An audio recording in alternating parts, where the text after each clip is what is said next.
Her er sangen om å bo i Trondheim og 4 andre stykker på Torsjak og besøke Joland med halv for 2 modellfly. Kameraten min er fra Trondheim by, han er svai i ryggen for modellfly. Han hører hva det spør, han svarer på ting og sier som en terror som vakker rett og tatt han.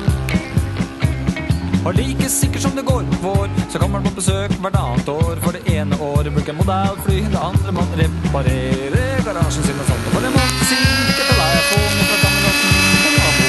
Jeg hørte hva han spurte, men jeg svarte på din natta. Han måtte andre greier som jeg ikke skjønte å skatte. Han sa, jeg vet at du har motorsag og kjørt, så har jeg gamle krage og et modellfly bak i bil som kunne vende med Gødeland.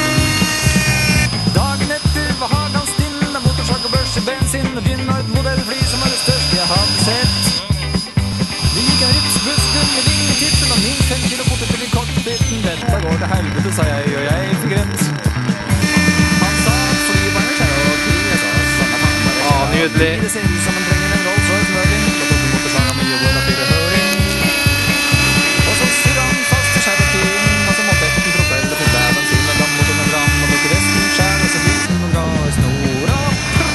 Men da skulle du sette vel liv i røra, bakmora sto som helst kom rundt døra, og madammen ropte, hei, se hva her vi gjør! Ja, da skal stakkars si seg som ikke vinka, men støyne skvatt og jordsmannen vinka, og kona på programmet bukka og drøyt på dør. En dag letta flymaskin, mens den spøtta flammer og hoster kinn. Det hørtes som finalekamp på Ullevål stadion, da sa noen bak meg, jeg har glemt å skru på radioen. Jeg sa, gi noe beng i NRK, Brace yourself for a new experience. T-Rex 550. Hjelp til det, for det greier det helt alene. Først flaksa med vinga som kollar gold, og så tok hun en innvendig baklengsroll. Da begynte jeg å siderord og høyderord og flasa, og noen strødde i buksa for jeg hørte alt det bassa. Da tok kameraten min kragen sin og tjekket magasinet i Cherokeen, og det som en gang var flymaskin kom ned som et fangeved.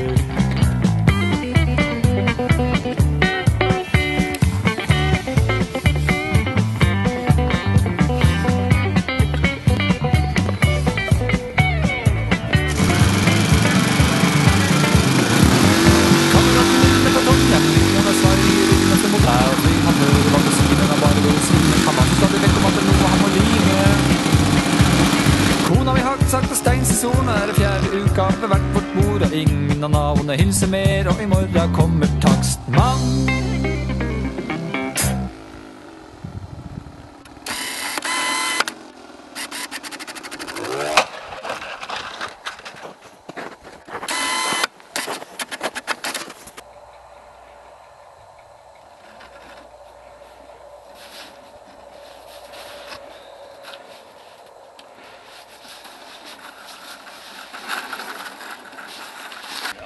Hvordan får jeg fiksa det? Jeg kjøpt nytt lager og sånt her. Jeg må bare bestille et nytt fly. Få det lufta fort som faen igjen. Det nøtter ikke å grine. Det